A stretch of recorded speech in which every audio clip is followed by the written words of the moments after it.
was get the civilians out, and then they killed the most important leader of an organization called Hizbul Mujahideen, a militant group in the Kashmir Valley. Did you try to arrest the militants? Yeah, the moment we came in, they fired at our first two boys we entered. They fired at us after we started search. Then we had no option than to fire them. Okay, let's go inside and look.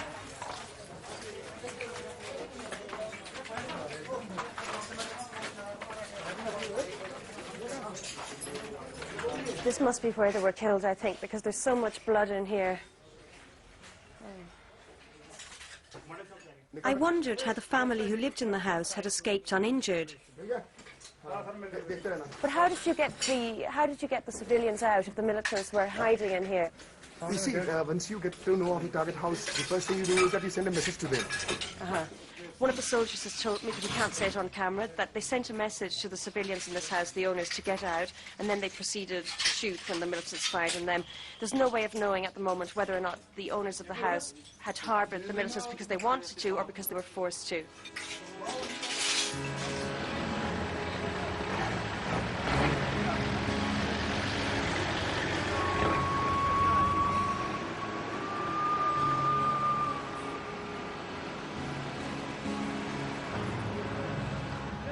By now, the whole neighbourhood had gathered to watch.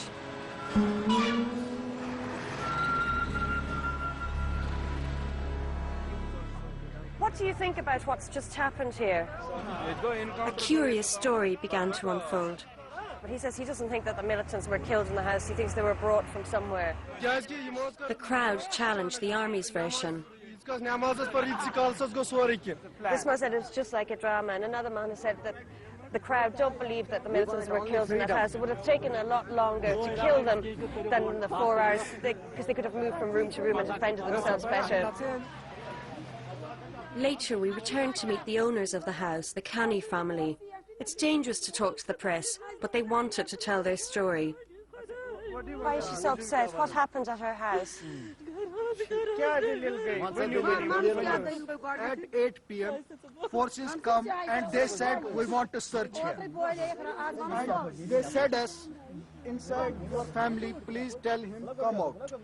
We, our family, come and sit there. And they told us, is anybody in the house now? Inside the house. Inside the house? We told him nobody is here, now in the house. They search all over the house. They find nobody in the house.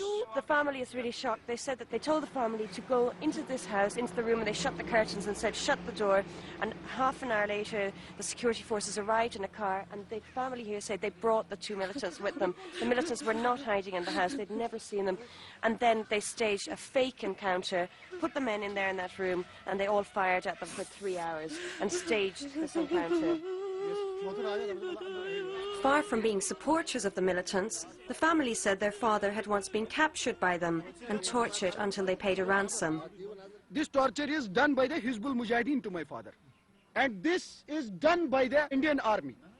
Now what is the position of a Kashmiri? You're in between both. We are in between the both. Army come, they torture us. After that, militants come, they torture us. You can see this. What the hell they are doing with my father? Hello dear, how are you? Suddenly, their father arrived home. Your ID card. Director, Kani Care Groups. Farooq Ahmed Khani is a businessman. Business of Chambers and Commerce, permanent member.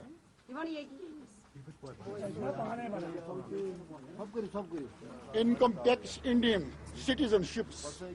He's at pains to show us that he's a respectable citizen. He's showing us every ID card he has. He's a citizen of the Indian nation. He's saying he showed us his ID, his membership of the Chamber of Commerce, various organizations. He's an important man in this town. He just doesn't know why this has happened to him. He showed us his air ticket, his hotel receipt. He was in Jammu, in another part of the province, on the night when this happened. His family was alone.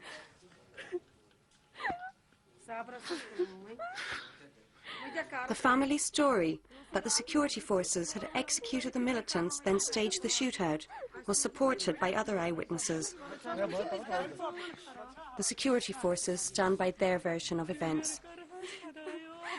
The family think their house was chosen because it was near a barracks and surrounded by a high wall. Human rights groups say summary executions are part of the Indian government's counterinsurgency strategy.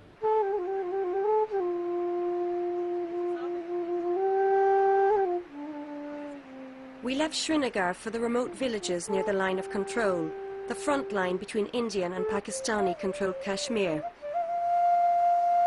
For years, both sides have shelled each other across the line, and Kashmiri civilians have paid the price.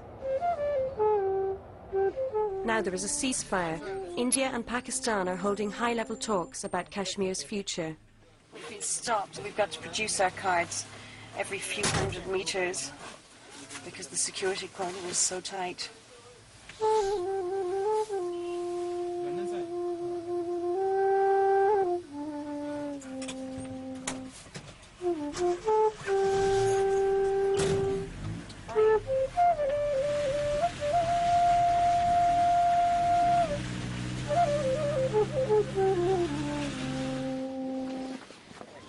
This is one of the closest villages to the line of control. Before the ceasefire, this is the place that got most of the shells.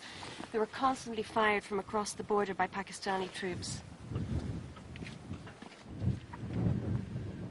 The Indian security forces showed us a house that had been hit by shell fire back in August.